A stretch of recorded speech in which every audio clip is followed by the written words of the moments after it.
All this love-hate business, oh, I love this fighting, it's so nice, it's so great, I'm the best at what I do, and oh, I hate this, it's really terrible, is simply a superficial, mundane conception. And here in the purport, Prabhupada makes a very interesting point, that all these different activities that he's speaking about, we have to see them according to our nature and our qualities and our propensities. Just like, for instance, to be nonviolent. For a Brahmin, for a teacher, for an intellectual, it is one of the fundamental qualities. Because a Brahmin, an intellectual, he's a thinker, he's a visionary, he's a person who has to think very deeply. So he's not getting involved in fights. He wants to see the bigger picture, what is right, what is wrong, and he has to choose his battles, so he's desisting from getting involved in fights. But a kshatriya, or an administrator, or a policeman, if a policeman says, oh, let me look at this, oh, nah, you know, I don't want to get involved in this, then he's not a policeman. So we have to know what is our nature. What is our character? What are our activities? What is our duty? Because the duties, they differ from person to person. One thing that may be good in one situation may be bad in another situation. Just like, for instance, if your neighbor's house is on fire and you go there, and because the house is already on fire and they're screaming from the top roof window, and you take a ladder, you climb on the top, and the window's too small, you can't get them out, so you bring your axe and you chop a hole in their roof and you get them out. You're considered a hero. But if you go to anyone's roof and you hack a hole in their roof, then you're considered a criminal and you'll be arrested. So we have to see, what is the situation? What is the situation at play?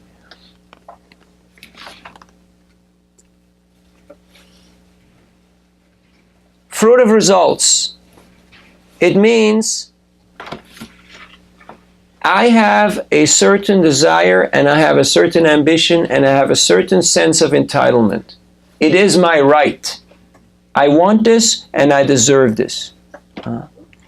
So this entitlement mentality comes out very strong when the living entity is putting forward his or her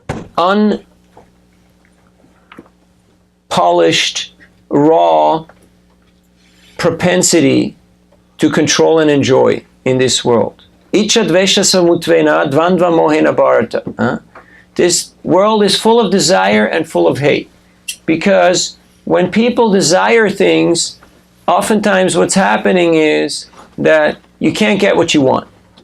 Has it ever happened to you that you couldn't get what you want? Anyone here? Yeah. Yeah? Thanks for your great audience participation. So you want something, but that thing just, you know, like in India, you go to the store, it's there, they advertise it, but then you go there and they say, sorry, not available. We don't have it, right? And it's a bit disappointing. I took a friend to an ICU, I called there, and they said, yeah, we got the, you know, the machine to, what do you call it, to cleanse the blood. People go for dialysis. What's the machine called? Yeah, anyway, take care of. When I called, they said, we have it, yeah. So I brought him to the ICU, they signed him in, you know, they did the whole thing, and I say, okay, where's the machine? They say, we have it, but it's not installed. I said, thanks, that's really great news. So we'll go to the next hospital. Oh no, first you have to check out, so you have to pay all this stuff now. Oh, we just checked in 5 minutes ago. So it's the same thing. We sign up for this package deal, for this great excursion.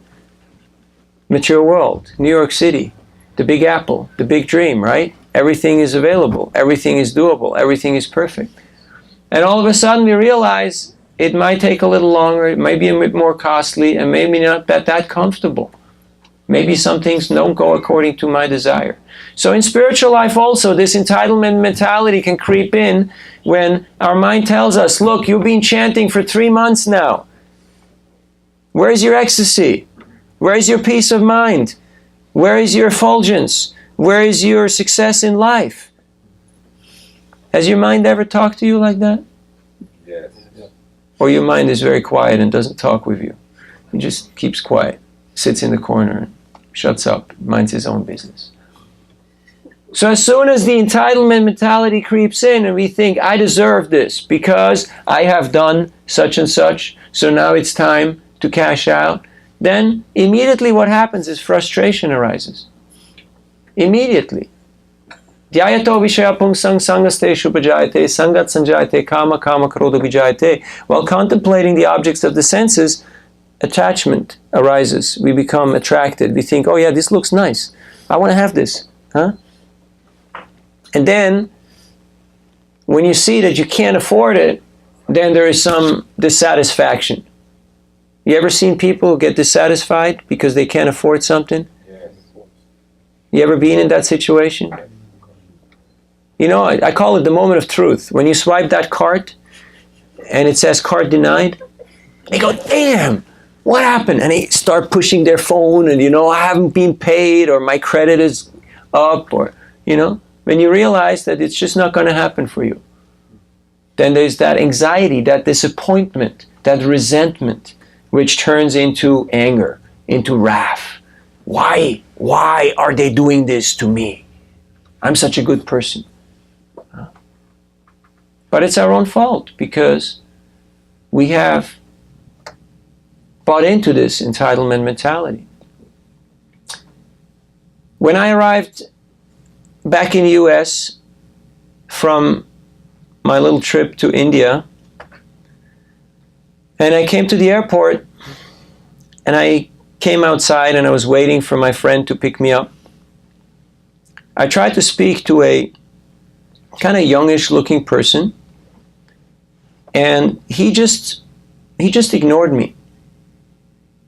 And it's kind of annoying, if somebody tells you, no, I'm not interested, or no, thank you, or have a nice day, or nah. That's one thing, you can deal with that. But if somebody just ignores you and pretends you don't exist, that's quite disturbing, right? You have been faced with situations like that. So I just asked him, do you speak English? Do you read English?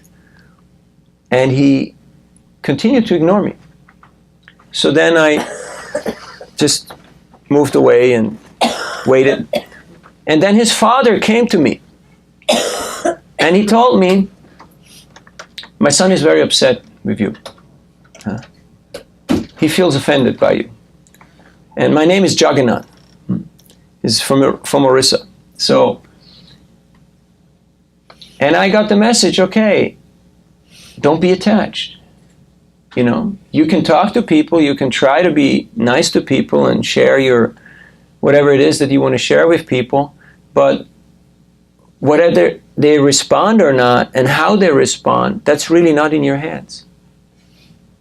So I told him, I apologize. He just ignored me, and so I just asked him if he speaks English. And I'm sorry if he felt offended by that, but it didn't seem like he was acknowledging my existence. But I'm sorry if he, felt that way, so wish him all the best. So he was happy with that, and they went off. But I just got the message, hold your horses, Don't overshoot the target. Because when you get into something, you might be all fired up and excited because you really like it and it's really your thing and you think this is cool, I love this, and I want to, give this to others. But others may not think it's that cool. In fact, they may not even think you're that cool. So, this verse really helps us to introspect and reflect and to become a little detached, because in the mode of goodness, we are not attached to the result of our action. And we just perform our duty, whether the result is positive or negative or there is no result. We just continue doing our duty. And that is a great art. That is a great art. No matter what, if a person shows up and does their duty, no matter what, that is a great quality, that is a great achievement. So, what else do we have here?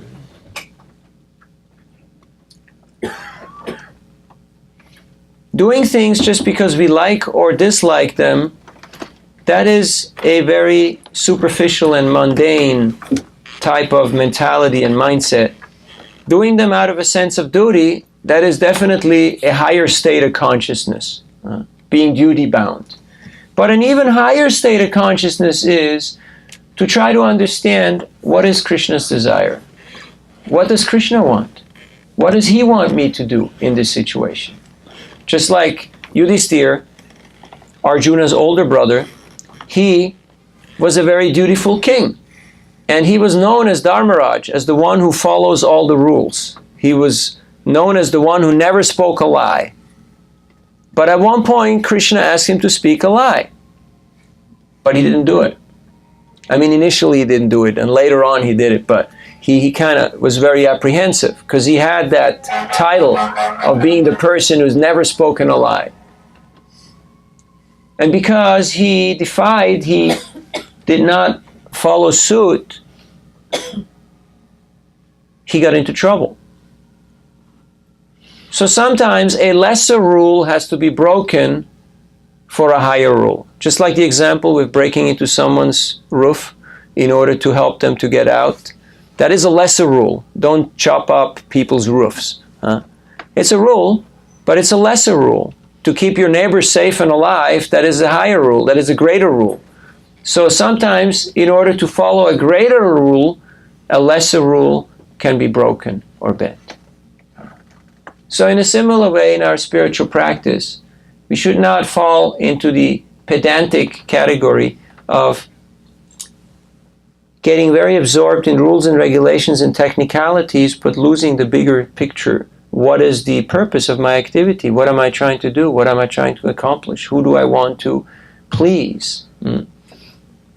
So Krishna is explaining this knowledge in Bhagavad-gita, and he's having this wonderful discussion with Arjuna, who is very much open and asking questions. He's very, very in tune with Krishna's line of reasoning. And that is a very constructive, a very progressive mindset.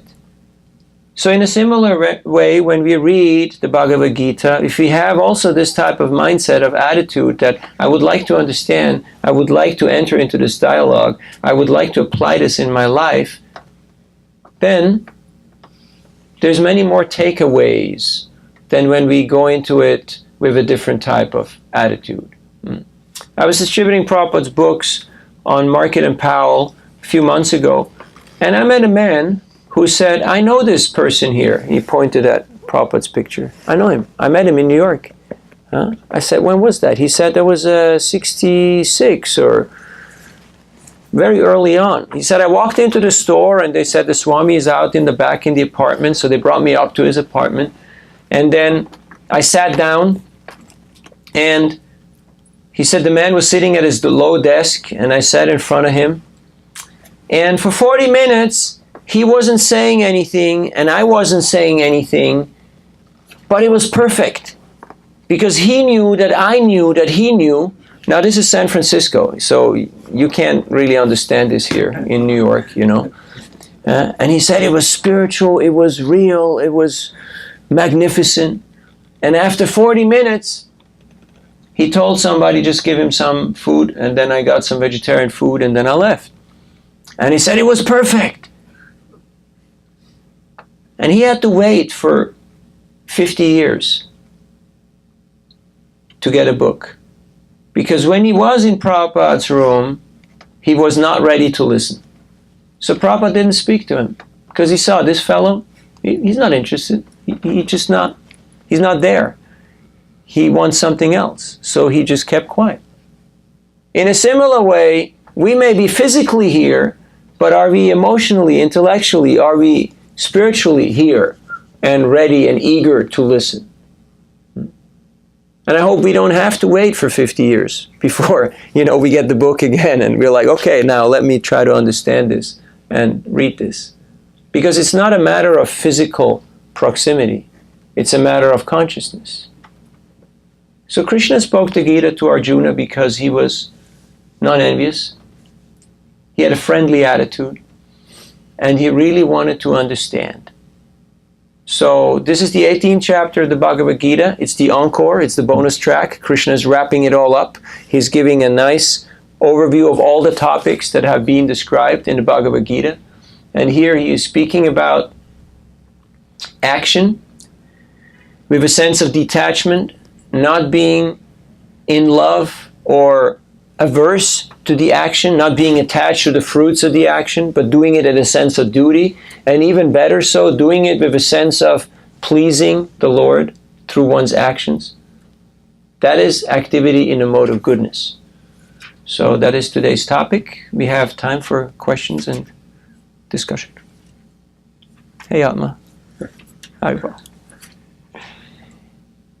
Any points? Anything that stuck out or reflections? I have a question. I asked the same question last week. Like, how do you stay steady in the mode of goodness? You arrange your life to become I'm regulated. going to ask the question the rest of my life. You arrange your life to become regulated. Like I mentioned, you do some very drastic stuff. Like you set an alarm clock and you just get up at the same time every day of the week. Even when it's your day off. Even, just get up at the same time. Have you noticed that when you do something regularly, how your mind becomes peaceful and steady? You don't have to continuously think, oh, how many rounds am I going to chant? Or how much am I going to eat? Or, like some people who have problem. Like I have a friend, he's just not very healthy. And I tell him, look, you just have to drink a certain amount of water. So in the morning, you just fill up your 3 bottles and you just put them there. And you just know, this is my quota. I need to drink this. So you just have to set certain mechanisms in life so that you can actually have a regulated life. And some people are just hopeless, like professors, intellectuals sometimes. They're super brilliant, but they don't know how to tie their shoelaces. So then they need an assistant or, somebody who figures it out for them. Once they're facing an audience or microphone, then they're really great. But before and after, it's not so great. So they need a little support structure. So we have to acknowledge, what is my situation? Where do I need support? And then avail ourselves of that. Put certain mechanisms in place.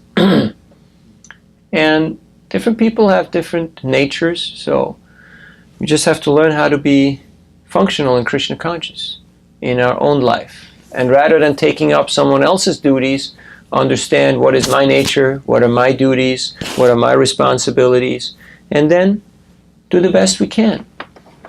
And not get freaked out if sometimes it's a little off track.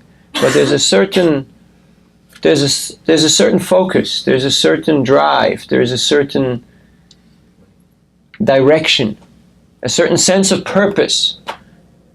You see when somebody walks on the street, whether they have a sense of purpose, a sense of direction, they know where they're going, they have a goal, or people are just wandering around aimlessly. Do you notice that? Sometimes, yeah. You do. So, therefore it's important that we take time to discuss these subjects and for our own reflection. So periodically take time to read Prabhupada's books, like on a daily basis. Best thing I've found is early in the morning, just after I get up and I take my shower, I just sit down for an hour and read the Bhagavatam before I even chant. And that really sticks, There's some things that really, they just stick. Because that's the first impressions, and they're lasting. Like the slate of the mind is still fresh. And whatever you throw at it, it actually sticks. At least some of it sticks. And you have a much better chance. But if you just, in the bus, in the subway, here, there, a little, okay, if that's all you can do, that's all you can do. But quality time really means early on in the morning. Same with chanting Hare Krishna. You can chant all day and all night, but your 16 rounds. Try to do them before breakfast, before you start jumping out into the world. In this way, much better chance. And then you try to increase, and some days are not so great, and other days are greater, and some days are fantastic, and some days are terrible, and some days are awful. But you just keep on pushing forward without becoming discouraged and without feeling like I can't do this, or I'm not good enough, or therefore I'm going to quit.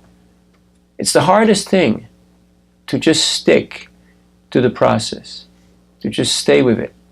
Now that's what any coach will tell you in any sports, in any arts, in any discipline. Just stick with it. But if you want to become good, you have to put in 10,000 hours, which means 7 years full time. You got to be ready to give it a fair shot. So we've been here for a little while. They asked Prabhupada, how long did it take you to perfect your japa?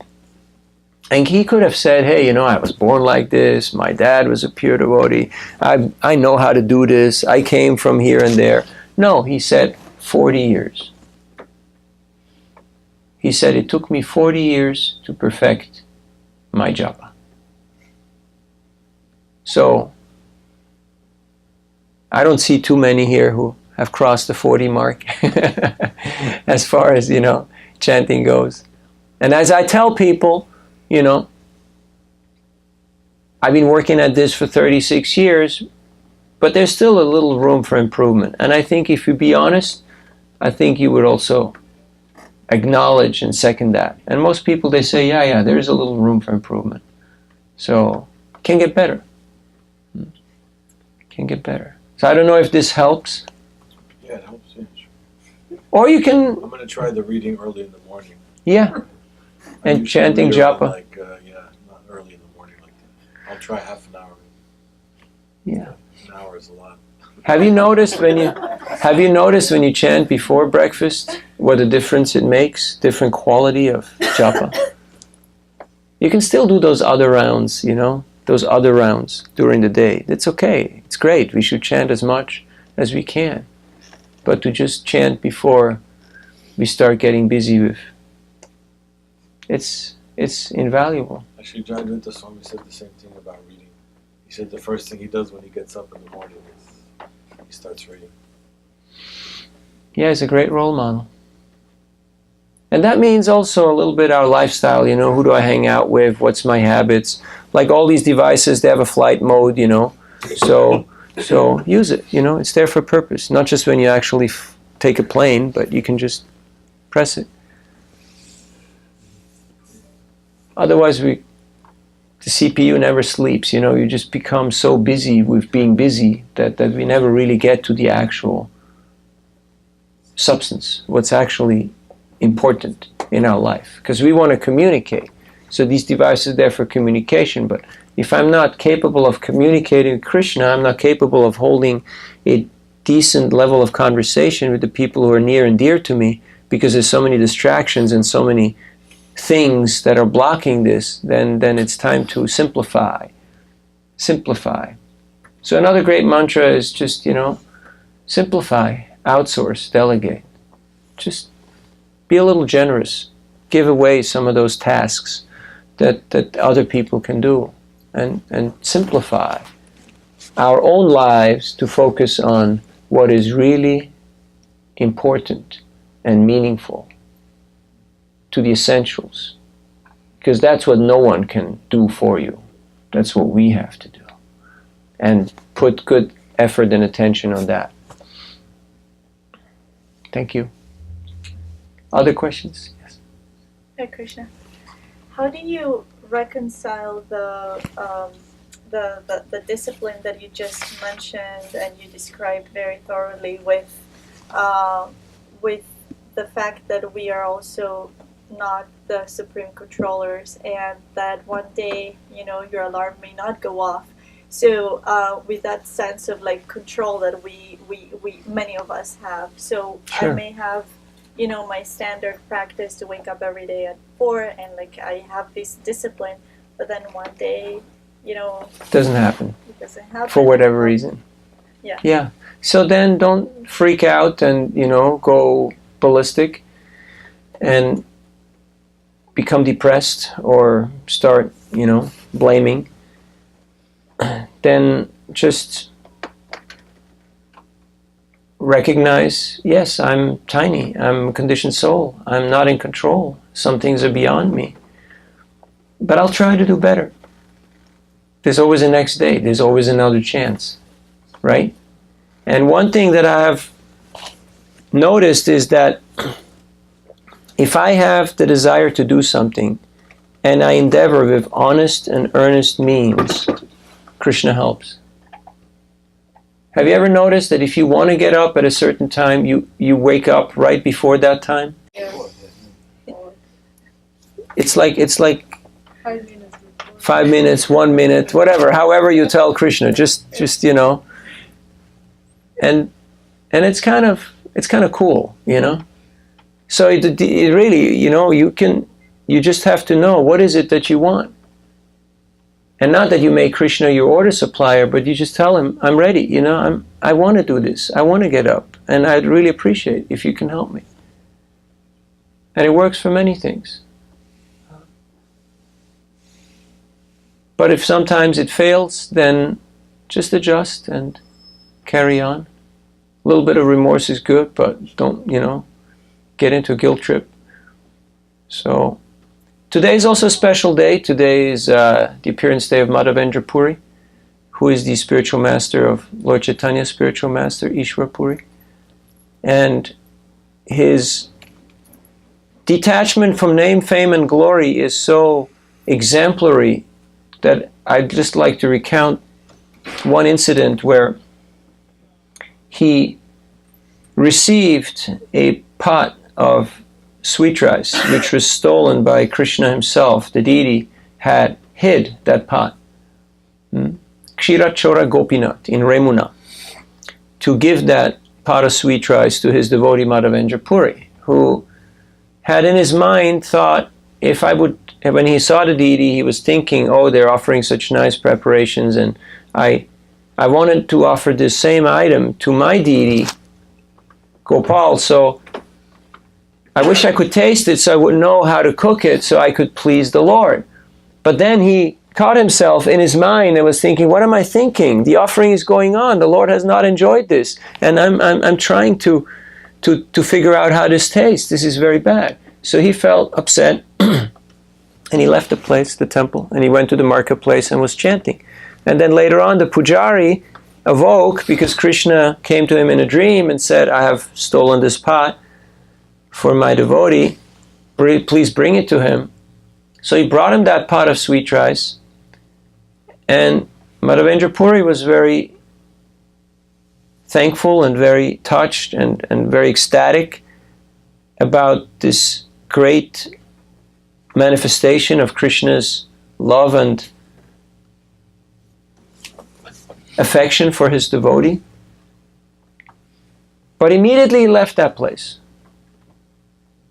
because he knew that the next day people will come and show up and say, hey, you're that guy, right?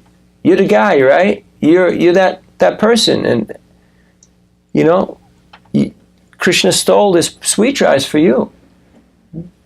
So he did not hang around. He just took off.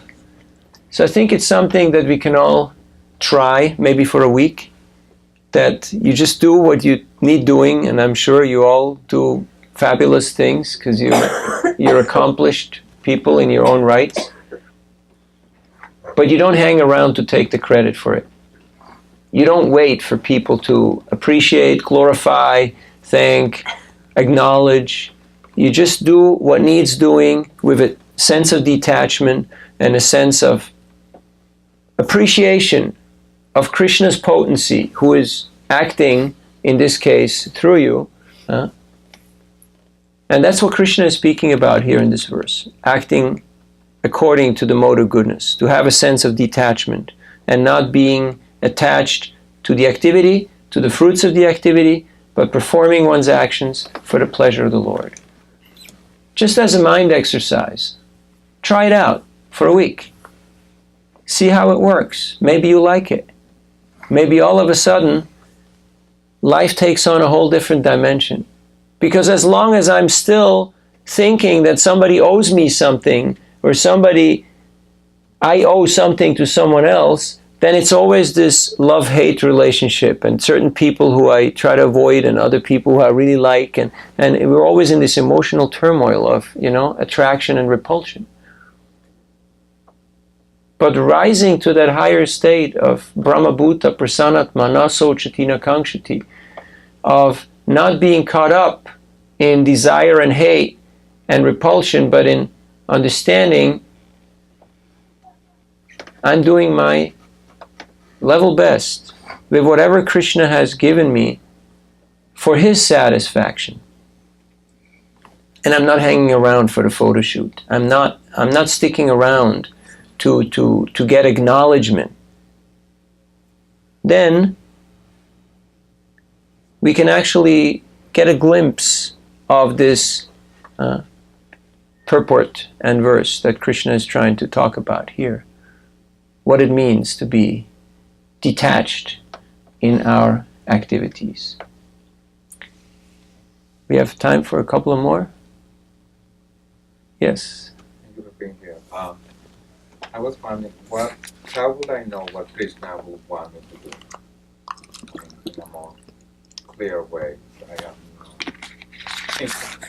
Well, I have no idea. I mean, this city is so busy yeah. and so hectic, and sometimes when I get home, I still have a lot of thoughts of what I encounter in the day, and I'm like, the last thing I would think is, what would Krishna want for me? So, how can I make it easier for me to figure it out? Thank you for your honesty. Have you ever felt like that? Like your life was going too busy and stuff was happening too fast and you just needed some time to cope? What I find is a very good practice is just go on a walk, Just go on a walk. I'm sure there's many parks, there's many, nice places where you can walk. And just kind of unwind, You just kind of need some time to cool down. That usually happens when you're not busy with electronics or other stuff. Just go for a walk. Appreciate nature. You can chant softly, but just do that regularly. And you will see how you can connect more with the Lord in the heart. Now, Krishna is also here in the Gita. He's speaking to us directly, telling us what's good for us and what we should be aware of and what we should be wary of. He's giving that in the Gita. And there are sadhus, there are saintly persons, other people who are sincere on the path of spiritual life. We can also discuss with them. But to cultivate our relationship with Krishna as the Lord in the heart is indispensable. It's not something that you can avoid. It's not optional. It's not, oh yeah. The Lord, He's there in the temple, and I'll go see Him on Sunday when I'm ready. No. Krishna consciousness doesn't work like that. If that's all you can do, then that's what you can do. Fine, fair enough. It's a start. It's a starting point. But after a while, you realize that the same Lord that is there in the temple, He's also there in my heart. And He's also there in each and every other living entity's heart. So if I become a little more aware and conscious, I can actually receive some of that divinity, some of that wisdom, also through other people. So, but when things get too busy and you start hydroplaning, then you need to slow down. You ever see those when the boats go too fast and they start jumping? And then they usually fall apart. So slow down. And that's easier said than done. Because the whole city is made to speed things up and to put everybody in a constant state of frenzy. And therefore, like an expert kirtan leader, they know how to take it up and then bring it down and cool it down a few notches. So you have to know how to do that. So when you come home, instead of just staying in, let's do this stuff, Just go for a walk, take a shower, chant a few rounds, eat something, and all that mental stuff, it just goes down into the stomach and gets digested. So there's different things that help. Try whatever works. Okay? I know some of the boys that I live with in the ashram. We have a little ashram in San Francisco, and two of the boys, they're working tech jobs, like horrendous hours and workloads. And for them to eat dinner before 9 o'clock is just not possible. It's just unheard of. It's, But with a little practice and a little help from your friends, it's possible to adjust and get into a different pattern. It can be done. No, Yes. it's, you get racy thoughts, obviously, right? You go through a whole day of work and so on. It's good to eat something and go for a walk, like, pasachata, like they say in Yeah. Italy. Walk around the block. Yeah. It's like at work, sometimes they used to make me angry, and instead of reacting, I would take my break, walk once around the block. I wouldn't feel angry. I would, get it out of my system. I'm like, Yeah, and every now and then you laugh about yourself, You think like, wasn't that important? Like, yeah, don't be an idiot, Just let it go. Just give it a rest, It's a good, it's a good thought. And not to have a vindictive or revengeful attitude towards anybody or anything. To understand that no one can harm me but myself, and I'm not a victim of circumstance, but by my own desires, I'm creating the situations and the encounters and the different scenarios. So to become more conscious of that is really helpful. Other points?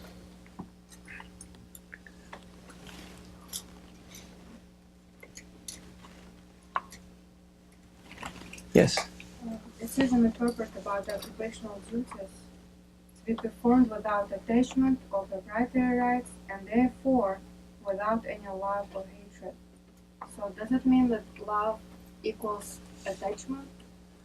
There's different types of love. Here love and hatred is meant on the material platform. I really like this or I really dislike this. It's not like the original love, the spiritual love, that stuff, bhakti. But yeah, we're not attached. We're not, I can only serve the salad because I really like the color green, but I can't do anything else. That's nothing to do with this.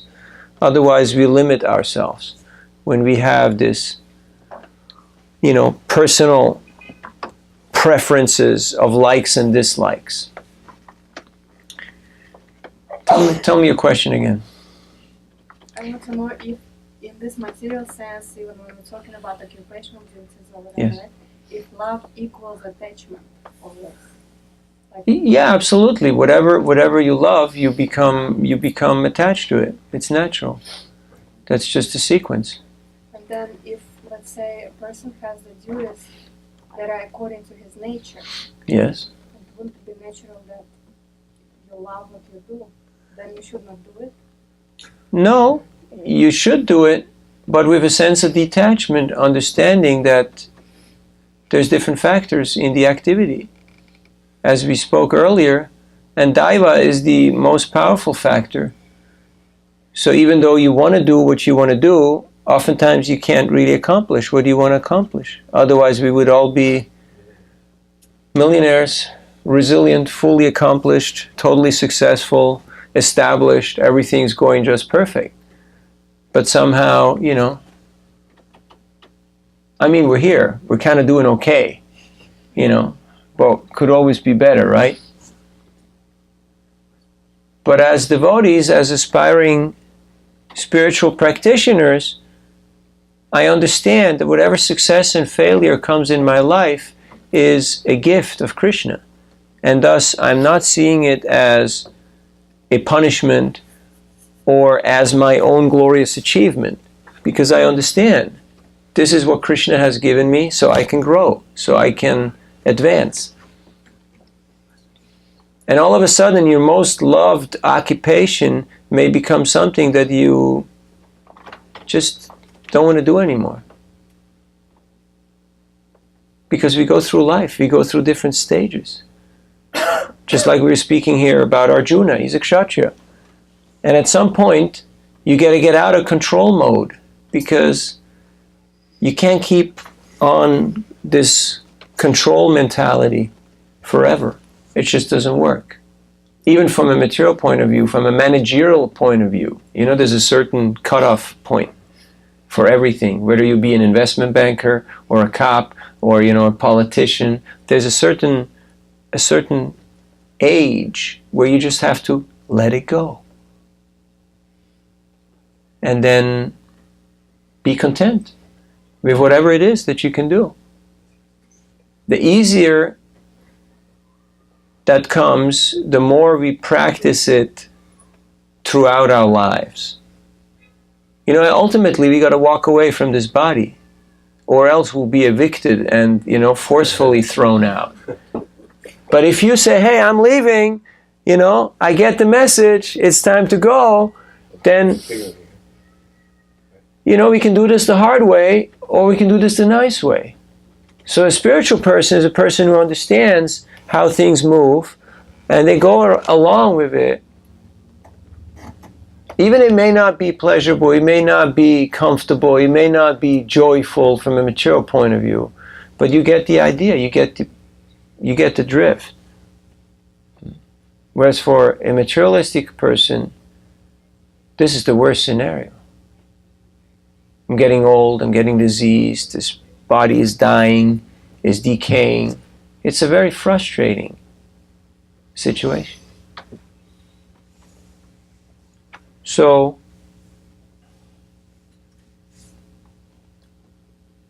it seems very simple and very, very basic, this point of action without attachment and just being detached from, not from duty, but being detached from results and from even the good and bad that comes along with our activity. Understanding that this is just the way of this world. That's required. I hope that helps. Last point? Yes. So is the mode of passion always ultimately like a disempowering mode? It's not a disempowering mode, but you see, none of the modes are constant. They're always fluctuating. They're always fighting for supremacy. So you can't continuously remain in passion. Passion will slow down. Then the question is, do you fall into ignorance or do you get established in goodness? That's up to you. You can't keep on running at full speed. So then when you stop running, do you still keep on walking and you stay functional, or you just fall over dead? So that really depends on how you paced yourself, how you carried yourself, how you how you function. So it's not that passion is a bad thing.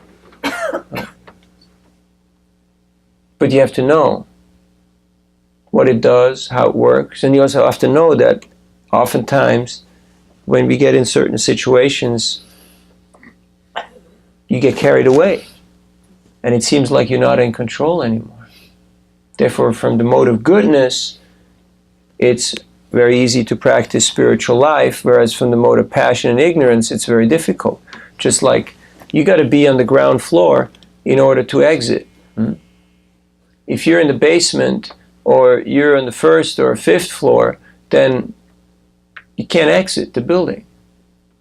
So mode of goodness is you see things for what they are, and thus you know how to tread and how to move and maneuver in this world.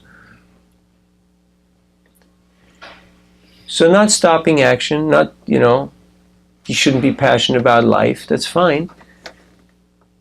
But try to understand the bigger picture. And ultimately, Why am I doing this? And where does my real level of satisfaction come from? So Krishna explains in the Bhagavad-gita that Bhaktaram yagatapasam sarvaloka maheshwaram suridam sarvabhutanam gyatamam shanti richati. That if you understand that Krishna is the enjoyer of all sacrifices, he is the controller of everything, and he's the well-meaning friend, the well-wishing friend of all living entities. Somebody who has understood this is the peace formula, then that person can actually become peaceful and happy. Because yes, mode of passion ultimately always leads to a certain burnout, a certain level of dissatisfaction. Unless it's done in a purely spiritual way, just for the satisfaction of the Supreme, so then even the difficulty that arises in the performance of our activity of service will be taken as a source of happiness or joy. Just like a materialist, when they do their favorite, cherished activity of whatever it is, hard work, eating, sleeping, mating, and defending, then they say, oh, now I'm feeling all tired, but I'm so happy I did what I did, But it's based on ignorance. It's based on the false sense of I am the doer, and I'm the enjoyer, and I'm the one who makes it happen. But a spiritual practitioner understands that I am not the doer. There are other factors at action. That's why Krishna here in the bonus chapter, the 18th chapter, is talking about these 5 factors of action. And we're just one of them. There's the field, karma, it's the body, and there's Daiva, the higher power, so to speak. So we'll have some more chanting to invoke that higher power, to invoke Krishna's grace through his holy name. Try to read Gita every day till you actually feel that connection, how Krishna is speaking directly to me and he is helping me to understand certain points. Chant as much as possible. And if you really want to learn something, start teaching it. Because I'm sure those of you who have done shloka recitals and have given class, you know that whenever you try to share something, you have to actually go deeper into it. You have to earn it. There has to be some realization, something that you have captured from this text. So, this is a historic place. You're very fortunate to be here in this great place of New York, the most important city on the planet, according to Prabhupada's estimation. Let's make this experience memorable by trying to imbibe Srila Prabhupada's mood, which was the mood of Madhavendra Puri and Srinivasacharya, who also appeared today, of let's try to bring as much happiness, as much enlightenment, as much peace and joy to the people of this world as possible. And Krishna is responsive. He is always picking up that call, not like people nowadays. In fact, so much so that when Gopal Bhatta Goswami had a small stone, a Shila of Krishna, but he wanted to worship a deity. Today is also the appearance day of Radha Ramanji. So he wanted to do deity worship. He wanted to dress and ornament and make offerings of all different varieties, but Krishna was in the form of this little stone. So he had this desire, he had this wish. And the next morning when he came to his altar, Krishna was standing there holding the flute and smiling at him. So he had transformed from his stone form into a full deity. And part of the stone was still on his back. It's still there. So he had just changed his form in order to reciprocate the desire of his devotee. Krishna is so grateful and he's so responsive to the desires of his devotees. So he has appeared in his most merciful form at the holy name. So we'll have some more chanting and then some prasad. Hare Krishna. Thank you to Atma for inviting me, even though I only show up rarely, but it's always a joy to be here. And thank you also for Atita Guna and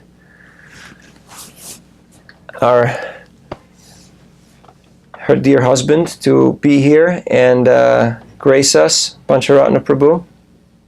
This is a historic place. Today is also Purnima, it's a full moon. Full moon is a good day to take vows or to make certain sankalpas, to make certain decisions in our life. Whatever you do today, it sticks. So, whatever you want to stick, Hare Krishna. Hare Krishna.